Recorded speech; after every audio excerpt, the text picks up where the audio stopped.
Alright guys, let's take a look at the latest gaming and PlayStation news, rumours and leaks. So FromSoftware, the renowned developer behind Elden Ring and Dark Souls, has kicked off another major recruitment effort, revealing that the studio has several new projects currently in development. Let's get excited. While details remain scarce about what these new projects might entail, the massive success of Elden Ring suggests that a sequel could be in the works. FromSoftware hasn't dismissed the possibility of a follow-up, keeping fans hopeful of a return to its critically acclaimed world. In addition, the latest Armored Core games, Fires of Rubicon, was also deemed a success by Hidetaka Miyazaki, who emphasized that the Armored Core franchise remains very important to the studio, hinting that a future installment could be on the horizon. There's also the potential for an entirely new set of intellectual properties, as FromSoftware might be venturing beyond sequels into something fresh and original, which that actually would be a fantastic idea rather than another sequel.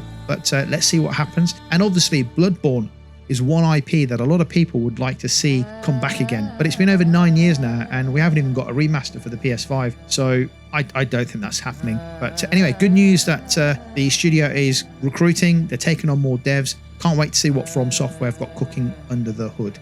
Let's move on to some news about the new Indiana Jones game coming out to PlayStation in 2025. Now, Indiana Jones and the Great Circle is already shaping up to be something quite different from what we've to expect from the action-adventure genre. I'm not sure everyone is going to be okay with it because it is going to be different. So let's talk about what makes this game different to the traditional action-adventure games. Unlike, say, the Uncharted series, where Nathan Drake is practically a one-man army, or Tomb Raider, where Lara Croft isn't afraid to get her hands dirty, Indiana Jones and the Great Circle is taking a slightly different route. According to the creative director Alex Torvenius, gunplay in this game is going to be more of a fallback solution rather than the primary focus of gameplay. This is an interesting direction when you think about it. The game isn't about mowing down waves of enemies or solving problems with bullets. Instead, the developers want to put the spotlight on Indy's intelligence, his ingenuity, and of course his trusty whip.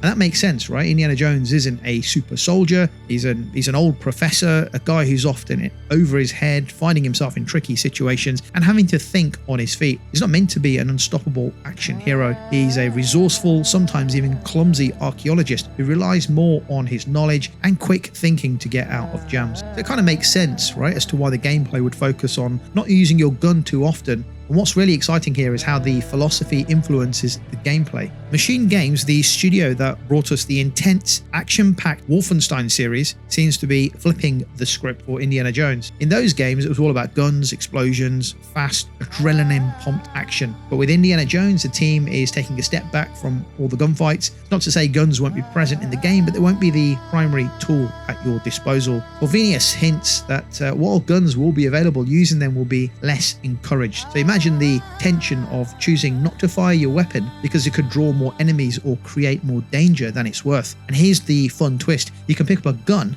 use it as a melee weapon, a move that feels much more in line with Indy's character. It reminds us that he's more about quick improvisation and survival than about being an expert marksman. Think about how that changes the feel of the game. It sets it apart from the high-octane, shoot-first nature of games. We might be looking at a slower-paced, more puzzle-driven adventure where every encounter could require different tactics, and that's refreshing in a genre that's often dominated by shooting mechanics. And let's not forget the potential for incredible set pieces and environments. The Indiana Jones franchise is famous for its exotic locations, ancient temples, and deadly traps. I'm hoping to see more of this kind of creative puzzle designs within the game. I think it's going to make us think. It's going to force us to think differently about solving riddles and piecing together clues to find the treasure or escape from danger rather than just go out guns blazing. So it does sound very interesting. It's a fantastic opportunity for Machine Games to show off their storytelling creativity in a different way. And I'm keen to see how this plays out. Let me know your thoughts down below in the comments. If you like the video, give it a thumbs up. Thanks for watching, and I'll catch you on the next video.